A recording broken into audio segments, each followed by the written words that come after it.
마치 미세먼지가 낀 듯 나이가 들어 시야가 뿌옇게 흐려지면 의심하는 게 백내장입니다. 백내장 수술은 지금까지 실손보험으로 보험금을 청구하면 돼서 비용 걱정 크게 안 하셨겠습니다만 내일부터 이 보험사 심사 기준이 한층 까다로워집니다. 뭐가 어떻게 달라진다는 건지 최혜원 보험 전문 변호사와 알아보겠습니다. 네, 변호사님 어서 오십시오.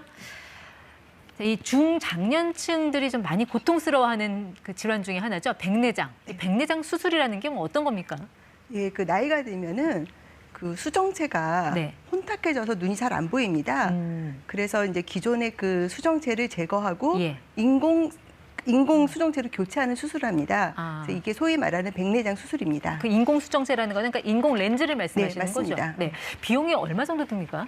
예, 그 이제 소위 단초점 렌즈라 그래가지고 백내장에만 효과가 있는 렌즈가 있습니다. 네.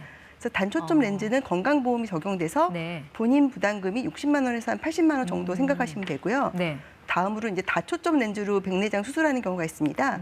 다초점 렌즈는 건강보험이 적용되지 않습니다. 네. 그래서 이제 뭐 렌즈의 종류에 따라 다르겠지만 비싼 경우에는 1,000만 원이 넘습니다. 이 단초점, 다초점 뭐가 다른데 이렇게 가격 차이가 많이 나요?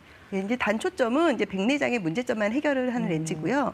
다초점은 백내장의 문제 해결은 기본이고 그 시력 교정 효과까지 있습니다. 그러니까 앞에서도 잘 보이고 네. 그 멀리서도 잘 보이고. 예, 맞습니다. 그런데 지금까지는 이런 엄청난 수술비를 다 그럼 보험금으로 받을 수 있었던 건가요? 100% 실손보험으로? 이거는 이제 2016년 기준으로 이제 판단을 해야 되는데요. 네네. 2016년 전에는 백내장 진단을 받고 수술을 확인하였다는 그런 증명만 있으면은 네. 실손보험 청구가 가능했습니다. 단초점이든 다초점이든. 예, 맞습니다. 네. 근데 2016년에 약관이 개정됐습니다. 네. 그래서 다초점 렌즈는 이제 보상을 하지 않습니다. 보시면 안경, 콘택트 렌즈 등을 대체하기 위한 시력 교정술. 예. 이게 다초점 렌즈입니다. 네. 그래서 2016년 이후에는 백내장 수술을 받아도 다초점 렌즈로 수술을 받은 경우는 보상을 받지 못하였습니다. 그러니까 2016년에 실손보험 가입한, 그러니까 이전에 가입한 사람들은 다 보상을 받을 수 있었던 건데 그 이후에 가입한 사람들은 다초점 렌즈 저 보상을 못 받는 그런 상황이라는 거죠? 네, 맞습니다. 자, 그런데 4월부터는 이 약관이 또 바뀐다는 거예요. 뭐 4월이라고 해봤자 이제 내일부터인데 뭐가 어떻게 달라진다는 겁니까? 이 약관의 심사 기준을 좀 강화를 했습니다. 그래서 기존에는 뭐 현미경 검사 결과가 필요하다 이런 내용이 없었는데요.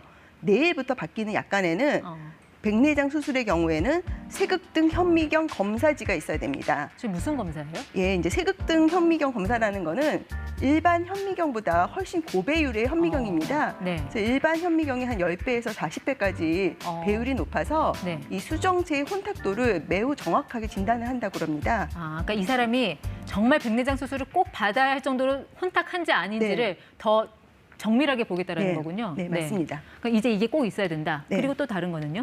뭐 그다음에는 구체적인 진료 기록이 필요하고요. 수술 전후 시력의 그 변화도 또 이제 필요합니다. 네. 그러면 내가 백내장 수술 받은 다음에 저 세극등 현미경 검사지를 또 따로 발급을 받아서 보험사에 제출을 해야 되는 건가요? 예, 맞습니다. 그럼 저 검사는 수술 전에 받아야 되는 겁니까? 예, 맞습니다. 원칙적으로 수술 전에 받아야 됩니다. 네. 근데 수술 이후에도 받을 수 있는 거 아니에요? 뭐 이후에도 받을 수는 있겠지만 아무래도 정확도가 떨어지기 때문에 수술 전에 받으시는 게 좋습니다. 그럼 만약에 이제 세극등 현미경 검사지 저거 안 받으면 아예 보험금이 안 나온다는 건가요? 예, 면책사항입니다. 그래서 보험회사가 보험금을 지급할 필요가 없습니다. 그러면 이렇게 새로 바뀐 게 약관이 개정된다고 보면 되는 겁니까? 예, 맞습니다. 약간의 이런 내용이 약간에 이제 포함이 되기 때문에 이제 내일부터 계약을 체결하시는 분들한테 적용되는 내용입니다. 그러면 이제 새로 가입하는 사람들만 해당된다고 보면 되나요? 맞습니다. 그 이전에 가입한 사람들은요? 예, 이전에 가입하신 분들은 저런 요건이 이제 적용되는 건 아닙니다. 다만 이제 이전에 가입하신 분들이라도 현재 백내장으로 보험회사가 손해율이 높기 때문에 약관 해석을 훨씬 까다롭게 할 것으로 예상되고 있습니다. 근데 보험사에서 그렇게 약관에도 없는 기준을 강화한 거를 새로 적용해도 뭐 법적으로 문제는 없는 건가요? 약관에 없는 기준을 적용하는 거는 이제 분쟁의 소지가 있고요. 제가 예상을 할 때는 보험금 심사 청구를 하면 진단서에 아무리 백내장이라고 나와 있어도 보험사에서 안 믿을 것 같습니다. 그래서 이런 경우에는 의료 자문을 받아야 됩니다. 그러니까 보험사에서 그 의뢰를 한다라는 거죠? 어떤 자문 그 병원의 의사한테. 만약에 그 의사가 이 사람은 백내장 수술이 필요 없는 사람이었어요 하면은 그럼 저는 보험금 못 받는 건가요? 보험금은 지급 안 하죠. 그런 경우에는요. 그러면 나는 의사 말 믿고 수술을 했는데 의사가 네. 백내장 수술 받으라고 했는데 네. 이렇게 보험금 못 준다고 하면 그 의사 상대로 뭐 소송을 해야 되는 겁니까? 어떻게 해야 되는 거예요? 내가 뭐 적극적으로 의사한테 백내장 수술해달라, 나 실손 받아야 된다 이런 게 아닌 경우는 이제 의사가 잘못 판단을 했거나 네. 아니면 보험사가 가행으로 이제 보험금을 지급하지 않는 경우죠. 그래서 보통의 경우는 이제 보험사를 상대로 소송을 많이 합니다. 네. 근데 이제 보험사들이 이렇게 심사 기준을 갑자기 강화하면서 깐깐하게 들여다보는 이유가 뭔가요? 예, 이거는 그 백내장으로 인한 손해율이 매우 높아졌기 때문입니다. 그래서 백내장 손해율을 보면은 아마 2017년 기준으로, 네. 그러니까 2018년이 지금 보시면 2,500억 정도입니다. 근데 작년에는 1조가 넘었습니다. 그러니까 이 정도로 손해율이 높기 때문에 보험사 입장에서는 약간의 개정을 해서라도 깐깐히 심사를 할 수밖에 없는 상황이 되었습니다. 그런데 왜 이렇게 조 단위로 급격하게 올라가는 거예요? 이게 이제 일부 병원에 과잉 진료 내지는 허위 진단을 해가지고 백내장이 필요 없는 사람도 백내장 진단을 해줍니다. 손해보험에 이제 보험사의 그 보험금을 받기 위해서 네. 좀 과잉 진료가 많이 이제 만연한 상황입니다. 아니, 물론 이렇게 뭐 지급 보류하고 또 이렇게 엄격한 절차를 통해서 뭐 보험 사기를 잡고 또 줄줄 새나가는 보험금을 잡을 수 있으면 다행인데 이게 선량한 환자들한테 오히려 좀 피해가 갈 수 있는 그런 부분도 있지 않나요? 뭐 일부 그런 부작용이 있을 수 있습니다. 그렇게 좀 앞으로 좀 의료 분쟁 같은 것도 굉장히 많아질 것 같은데 네. 근데 이런 소비자들 입장에서는 그럼 좀 어떤 걸 좀 주의를 해야 됩니까? 앞으로 뭐 백내장 수술을 앞둔 분이라든지 뭔가 좀 이렇게 변호사로서 좀 조언을 주실 만한 내용이 있을까요? 뭐 제가 생각할 때는 아무리 의사가 권유하더라도 내가 뭐 불편하지 않으면 받을 필요가 없는 거고요. 네. 다만 이제 의사는 전문가입니다. 그러니까 의사가 권할 때는 의사를 의심한다는 건 사실 쉽진 않거든요. 네. 그래서 의사의 말을 존중하되 뭔가 좀 느낌이 이상하다든지 아니면 과잉으로 이렇게 권유를 하는 경우가 있습니다. 네. 그래서 그런 경우에는 좀 신중하게 판단하셔야 될 것 같습니다. 자, 이렇게 보험사하고 뭐 환자, 의사 간의 분쟁이 붙으면 법원에서는 좀 어느 쪽에 좀 이렇게 좀 지금까지 판례로 봤을 때는 네, 어떻게 좀 많이 판단을 합니까? 약간 해석은 되게 엄격하게 하고요. 뭔가 애매할 때는 작성자 불이익 원칙이라 그래서 네. 작성한 자, 그러니까 보험회사가 약간을 작성하지 않습니까? 예. 작성자한테 불이익하게 판단을 합니다.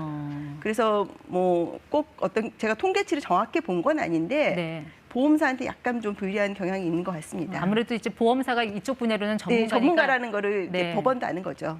그쪽에는 약간 좀 불리하게 해석하는 경향이 있다라는 말씀. 그러니까 작성자 불이익 원칙이라는 게 약간 해석의 대원칙인데요. 네. 법원의 판사님도 보시면 이게 되게 애매한 경우가 되게 많습니다. 그럴 때는 작성자한테 불이익을 주겠다 이제 이렇게 판단을 하는 거죠. 네. 뭐 지금 뭐 백내장 수술을 받은 분도 계시고 또 앞으로 네. 수술을 앞둔 분도 계신데 나는 이미 수술을 받았어요. 그런데 아무래도 내가 좀 과잉 진료를 받은 것 같다. 뭐 이런 분들은 그럼 뭐 보험료 포기해야 되는 겁니까? 어떻게 생각을 하고 있으면 돼요? 뭐 저는 이제 본인이 적극적으로 과잉 치료를 원해가지고 수술을 받았다 이런 분들은 보험금 청구 안 하시는 게 좋고요. 아, 잘못하면 네. 보험 사기로 고소될 수도 있습니다. 네, 네. 근데 그런 게 아니라 그러면 이제 청구해 보시고 네. 또 보험사는 전문가이기 때문에 뭔가 이상하면은 아까 말씀드린 대로 제3자의 의료 자문을 받습니다. 네. 그래서 의료 자문에서 과잉이고 뭐 수술 필요성 없다. 그러면 이제 보험사가 안 주고요. 그러면은 네. 뭐 그냥 못 받는 거로 끝나는 거죠. 자, 내일부터 이제 바뀌는 그런 어떤 실손보험 약관에 보면은 이제 도수 치료와 관련된 것도 포함이 되고 있다고 하니까 지금 이제 뭐 관련해서 진료를 받으려는 분들은 이런 내용 꼼꼼하게 확인하면서 예, 수술을 받으시면 좋을 것 같습니다. 예, 지금까지 ETY 최혜원 변호사와 함께했습니다. 네, 오늘 말씀 고맙습니다. 네.